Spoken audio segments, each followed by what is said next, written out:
توبہ کریں گے۔ جو لوگ فحاشی کی طرف جا چکے ہیں ان کو فحاشی سے توبہ کرنے کی ضرورت ہے۔ جو نمازیں نہیں پڑھتے تھے ان کو نمازیں پڑھ کے توبہ کرنے کی ضرورت ہے۔ جن لوگوں نے سود کو پھیلایا اور سود میں انوالو ہوئے انہیں اس سے توبہ کرنے کی ضرورت ہے۔ جمال الوجود بذكر الإله وتصفو الحياة بنور هداه جمال الوجود بذكر۔ تو اب ہمیں کرنے کا کیا کام ہے؟ ایک تو نافرمانی ہوئی اور دوسرا تکبر ہوا، اور ساتھ ساتھ جہاں تمہارا رب اتنا طاقتور ہے وہیں پہ وہ ساتھ کیا ہے؟ الرحمن الرحیم بھی ہے۔ سبحان اللہ، کیا زبردست کمبینیشن ہے۔ کبھی کبھی میں سوچتا ہوں تو میں حیران ہوتا ہوں کہ جس کو دنیا میں اتھارٹی ملتی ہے نا، طاقت ملتی ہے، تو اس کا جو اکثریت کیا ہوتا ہے دیکھنے میں کیا ہوتا ہے کہ وہ ظالم بن جاتا ہے۔ وہ اپنے آپ کو ایسا سمجھتا ہے کہ اب میں ہر ایک کے اوپر جو ظلم کروں گا مجھے کوئی نہیں روک سکتا۔ فرعون کو اللہ نے سب کچھ دیا، اس نے کیا کیا؟ ظلم بھی کیا اور اپنے آپ کو ہی خدا بنا لیا۔ لیکن اللہ سبحانہ تعالیٰ جو کہ حقیقی الہ ہے، جو کہ ایک جو حقیقی الہ ہے، معبود ہے، وہ معبود بھی ہے، الہ بھی ہے، اور ساتھ ساتھ کیا ہے؟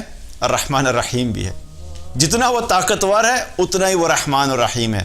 تو اب کیا ہے کہ غلطیاں ہوئیں ہم سے، کرنے کا کیا کام ہے؟ اس سچویشن سے نکلنے کے لیے واحد راستہ صرف کیا ہے؟ توبہ۔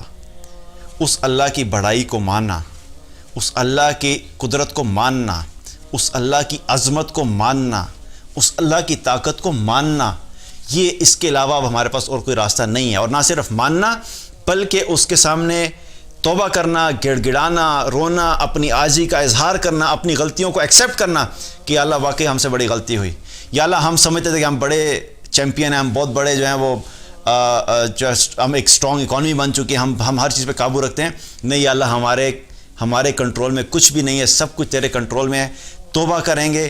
جو لوگ فحاشی کی طرف جا چکے ہیں ان کو فحاشی سے توبہ کرنے کی ضرورت ہے۔ جو نمازیں نہیں پڑھتے تھے ان کو نمازیں پڑھ کے توبہ کرنے کی ضرورت ہے۔ جن لوگوں نے سود کو پھیلایا اور سود میں انوالو ہوئے انہیں اس سے توبہ کرنے کی ضرورت ہے۔ جو لوگ اپنے والدین کے نافرمان تھے ان کو اس گناہ کو چھوڑ کے اس پہ توبہ کرنے کی ضرورت ہے۔ جو گناہ بھی اپنی زندگی میں ہیں ان کے اوپر توبہ کرنے کی ضرورت ہے۔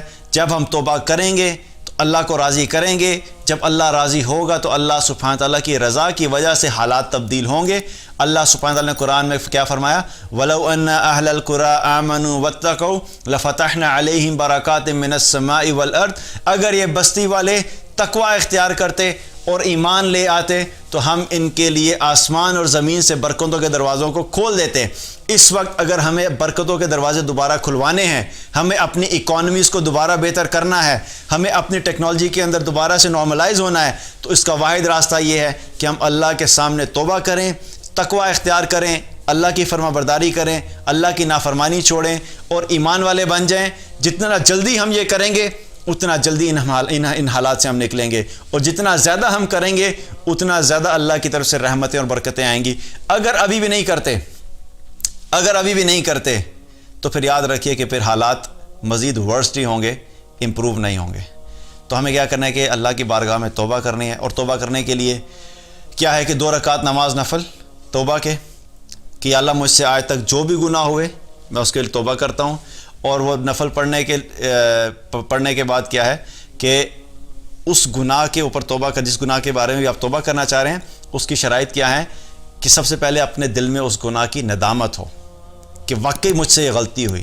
یہ نہیں کہ بس 2 نفل خالی پڑھ لیے گناہ کے۔ اگر کوئی شخص جو ہے وہ ٹک ٹاک کے اوپر جو اپنی ویڈیوز بنا کے اپلوڈ کرتی تھی، کوئی خاتون یا کوئی بھی بیوی، اور اس کو ریئلائز ہوا کہ مجھ سے غلطی ہوگی، تو ادھر 2 رکعت نماز نفل پڑھے اور ساتھ ہی اگلی ویڈیو پوسٹ کر دی اسی حالت میں، بس جی میں نے توبہ کے 2 نفل پڑھ لیے، بس میرے گناہ معاف ہو گئے۔ نہیں، جو گناہ ہے اس گناہ پہ ندامت ہونا، یہ پہلی شرط۔ دوسری شرط کیا؟ اس گناہ کو فوراً چھوڑ دینا، دوسری شرط۔ تیسری شرط کیا ہے کہ آئندہ کبھی نہ کرنے کا پکا ارادہ کہ اب میں کبھی نہیں کروں گا یا کبھی نہیں کروں گی۔ تو یہ ہے توبہ۔ اگر یہ شرائط پوری نہیں ہے تو پھر خالی نوافل پڑھنا جو ہے وہ توبہ نہیں ہوگی۔ اسی لیے توبہ کرنے کا مقصد کیا ہے کہ ان تمام گناہوں کو چھوڑ دینا جن کی وجہ سے ہمارا رب ہم سے ناراض ہے۔ تو ہمیں کیا کرنا ہے؟ اپنی زندگی میں دیکھنا ہے کہ ہم سب کی زندگی میں کیا کیا گناہ ہیں۔ ہر ایک کی زندگی میں مختلف گناہ ہو سکتے ہیں۔ ہم اپنا جائزہ خود لیں قبل اس کے کہ اللہ سبحانہ تعالیٰ ہمارا حساب لے. ہمیں اپنا محاسبہ خود کر لینا چاہیے. اللہ تعالیٰ سے دعا ہے کہ اللہ تعالیٰ ہمیں سچی توبہ کرنے کی توفیق عطا فرمائے. اللہ تعالیٰ ہم سب پہ اپنی رحمت کا معاملہ فرمائے. اللہ سبحانہ تعالیٰ ہم سب کو اپنے حفظ و امان میں رکھے. اور جو ہم سے غلطیاں کوتاہیاں ہوئی ہیں اللہ تعالیٰ ان کوتاہیوں اور غلطیوں کو ہمارے سامنے لے کر آئے. ان غلطیاں ماننے کی توفیق عطا فرمائے اور ماننے کے بعد پھر سچی توبہ کرنے کی توفیق دے.